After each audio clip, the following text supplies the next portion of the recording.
box that has everything in it. This box came in another box, and this has everything that you need. So first off, you got this this little baggie, which has your OEM or JDM, I don't really know or care, button. It goes in and out. You got the fog light button, and that light should like light up whenever you press it in. I've heard about some people that get kits like these and their buttons like don't fit the OEM like holder for them. So hopefully I don't have that problem. Then you have this bag, have a bunch of brackets. I still haven't figured out like what these brackets are for. And then you have like screw brackets. And then I really don't want to pull all this crap out. 4 little screws. And then this thing, I have no idea what this is. It's making me think it's kind of like a wire holder, but then that, and I don't know like what you hook it onto. But yeah, so this kit came with no instructions. So I really have no idea what I'm doing. And I'm gonna make this video like super detailed with like the wiring and all that, because there's really no other videos online that I have found. Next bag, we got a few different things. First up, you got a bunch of zip ties. They're real small ones, not the normal big juicy ones. This is one of the first wiring harnesses.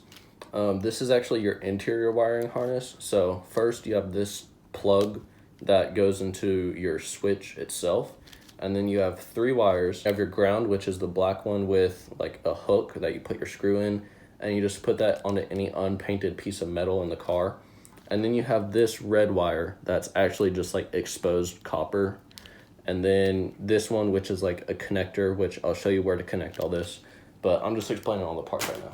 Then you have an extender, like, I don't know what it's called. I'm not a freaking electrician, but you use this wire to extend from the outside to the inside so that you can like reach everything. So next you have this wiring harness, which is a bunch of different stuff.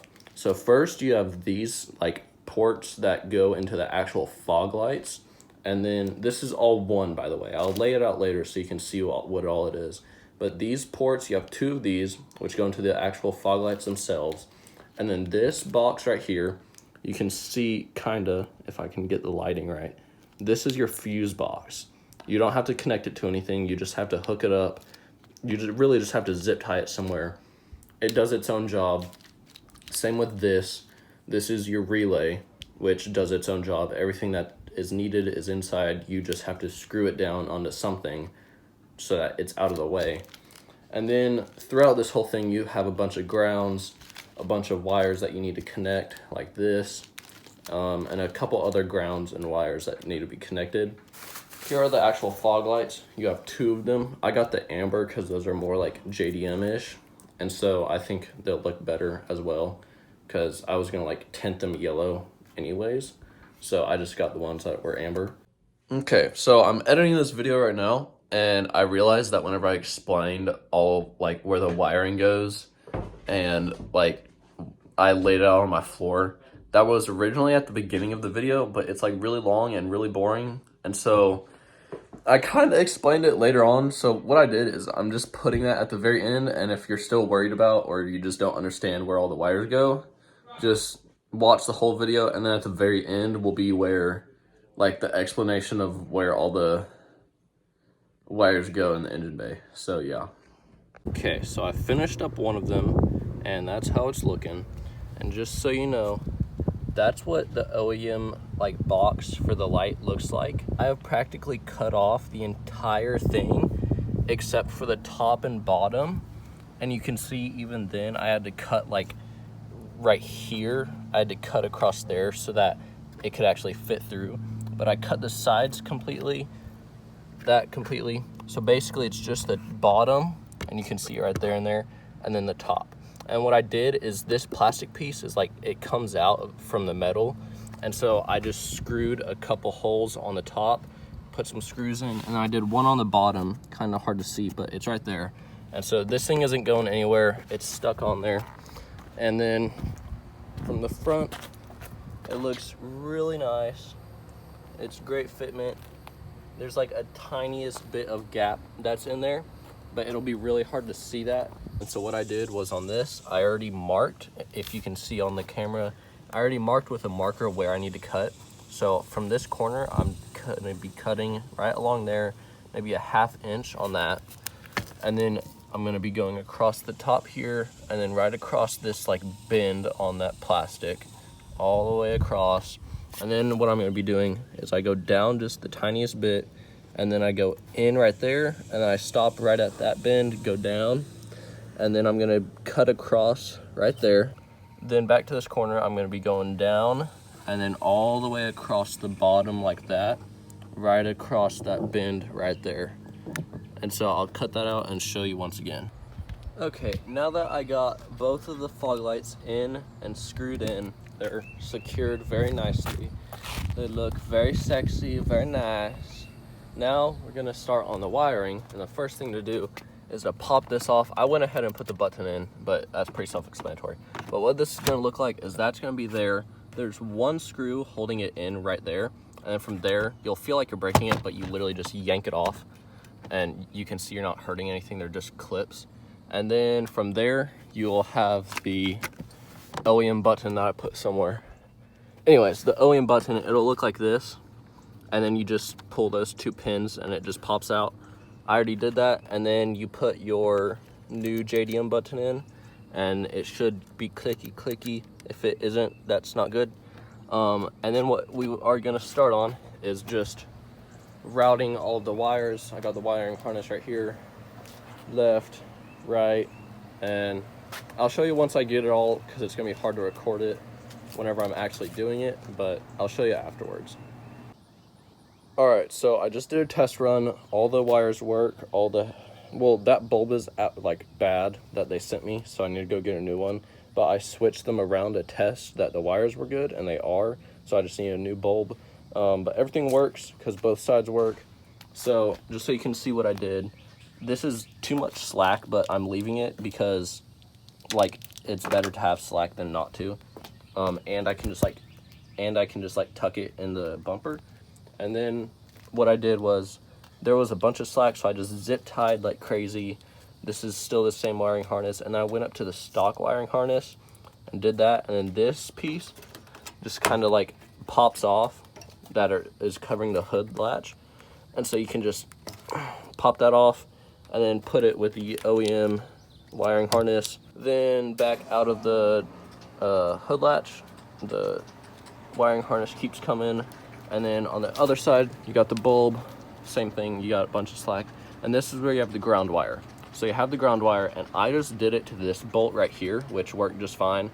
This, like, I think it's the headlight bracket that hooks up to this, the subframe. And so I just unbolted that 10 mil right there, stuck it under, bolted it back. That's tight on there. And then there was a bunch of slack, so I zip tied it. And yes, I'm gonna snip all these and wire tuck more. And then what I did was, what you have to do is you have little pins. Ow, that's all.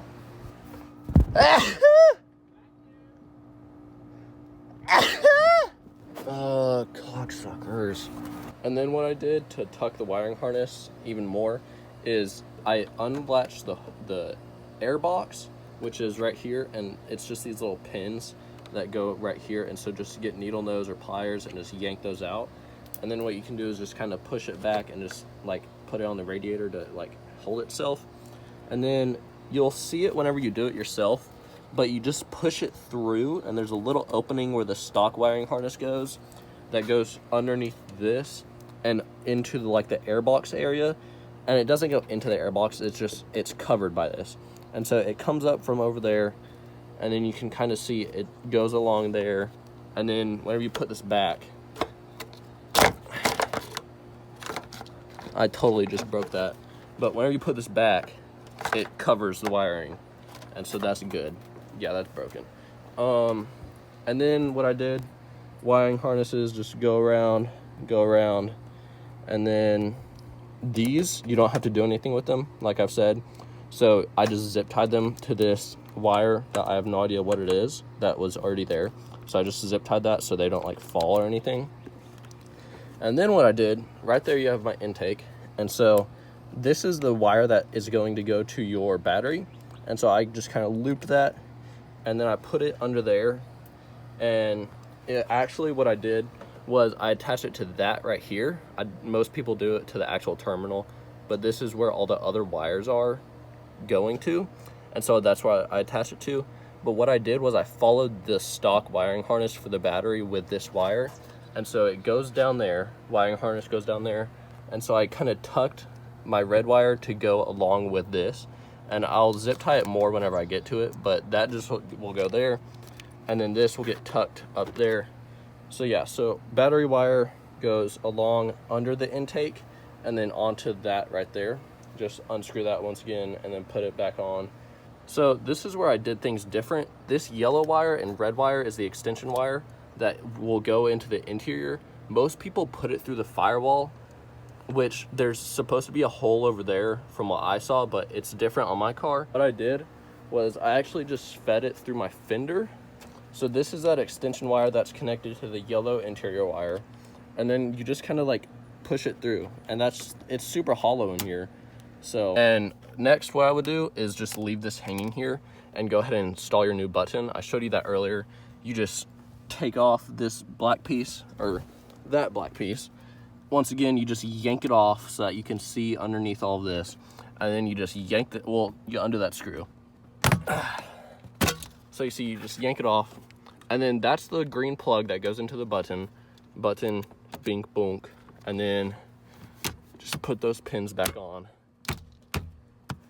There we go. Okay, this is where it gets hard. And so just go to your local auto parts store. So you want to use your number 32 fuse, which is around there, and then take out that 7.5 OEM fuse and put it onto the bottom of your adder fuse, and then add an orange 5 amp fuse on the top. And then what I did just for cleanliness is I ran the wire around there. Is that red wire that you did not feed through the fender. It's the different one that just had that open wire. That's what you're gonna connect to the ADA fuse. And so you connect those two wires, just do a little splicing, and then you want to plug this into the number 32 fuse. So the last thing you have to do is do your ground wire. So I've seen people that have OEM bolts that go right here next to your OBD2 reader, but I don't have that. And so my kit came with screws and I barely used any of them.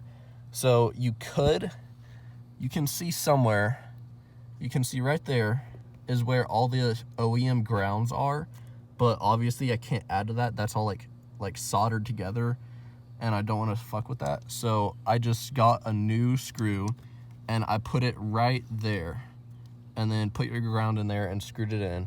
So just so you can see where I did that, this is right next to your fuse box, above and to the left. It's your OBD2 reader. Usually there's a hole right here on some models.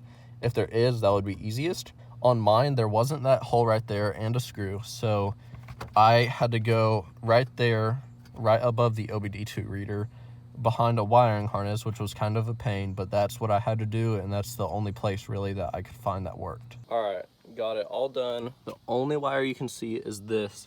I'll pop the hood for you. I got all of this tucked away. You can't see a single thing. All of that is hooked up, buttons all hooked up. I'll show you the wiring under the hood. It's really nice. You can't see any of the wires that were right here. You can kind of see the wiring harness, kind of see that red wire, but besides that one red wire, it all looks good. From a distance, it's all good. Looks real good from here, all attached. And then to turn them on, preferably you would be like driving, because that's the actual use. But to just turn them on, all you have to do is just do the first click. So you put your keys in, you get the beeping, first click, and then what will happen is this will start to light up. So just beeping and then that first click, and it'll start to light up, and then you push it and it turns green, so you know it's on. And then, like I was saying, this bulb is out, but it works. And then the light's on, and it looks very good. Besides that, it looks very nice.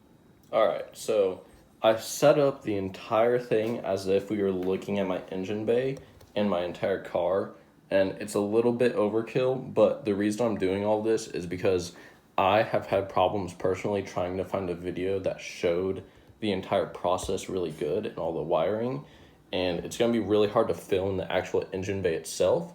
And so I decided to kind of just lay it out on the floor so you can see where everything is going to go. Because it's going to be really hard to video it in the engine bay while I'm doing it.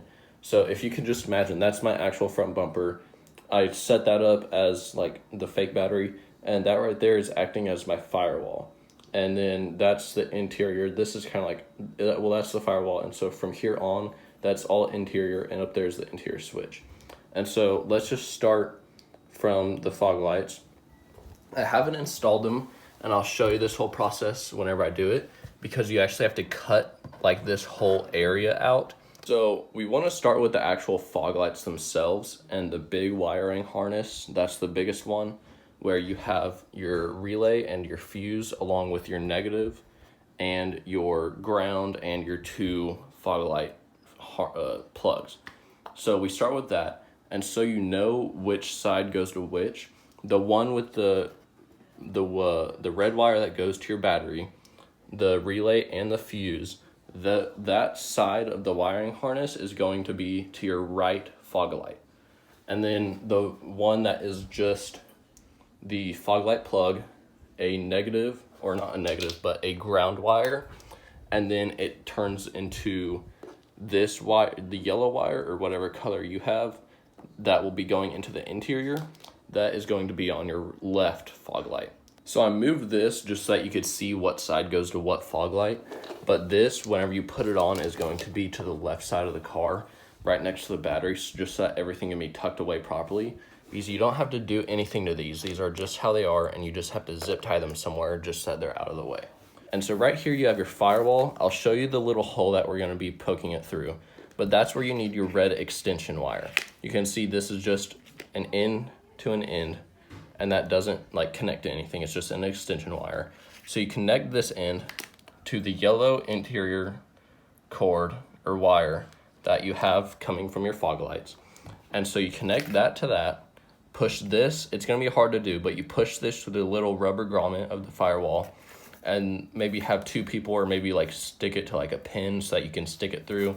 And then now we're into the interior of the car. So now that we're in the interior of the car, I'll start with the switch so you can see. So first you have your switch. I'll show you where and how to put that in.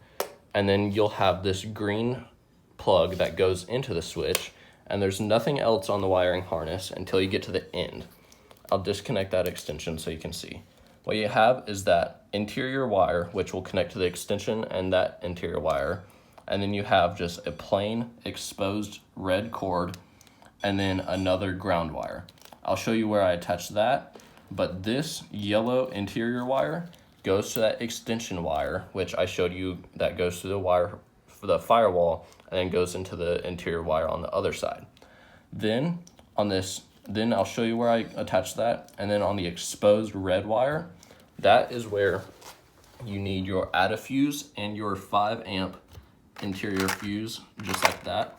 This one is orange, kind of brownish, but that is where you need these two parts. So like I was saying, that is where you'll end off with your wiring and your wiring harnesses, is in the inside, or you can start from the inside out. But that is where you need to get a 5 amp fuse for your new fuse, and you'll be adding that into your add fuse, which you can see has 2 holes, and then you'll connect this end, which you can do, and then just wrap electric wire around it, to that red exposed wire. And I'll show you how to do that once I'm inside the car, because that will be kind of easy to do.